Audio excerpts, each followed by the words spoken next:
అందరికీ praise lord. October 16 ఈరోజు దేవుని వాగ్దానము. నీవు ప్రార్థన చేయనప్పుడు నీ గదిలోనికి వెళ్ళి తలుపు వేసి రహస్యమందున్న నీ తండ్రికి ప్రార్థన చేయుము. అప్పుడు రహస్యమందు చూచు నీ తండ్రి నీకు ప్రతిఫలమిచ్చును. మత్తయి 6:6.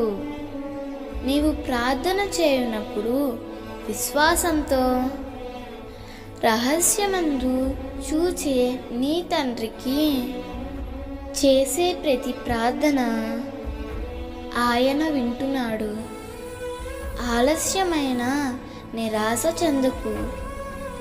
ఈ లోకంలో మనుషులకు మనము మనవి చేస్తే వారు ఆలకించి విడిచిపెడతారు.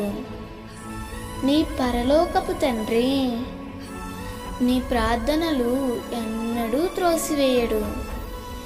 అవి తప్పకుండా అంగీకరింపబడతాయి. ఆనాడు చేప కడుపులో యోనా ప్రార్థన చేసినప్పుడు ఆ ప్రార్థన విని యోనాను క్షమించి తిరిగి దేవుడు ఒడ్డుకు చేర్చాడు. నీవు ఏ స్థలంలో ఉండి ప్రార్థన చేసినా నీ పరిస్థితులు ఎలాంటివైనా వాటన్నిటినీ మార్చగల శక్తి నీ ప్రార్థనలోనే ఉంది. అందుకే నిరాశ చెందకుండా ప్రార్థన చేయి.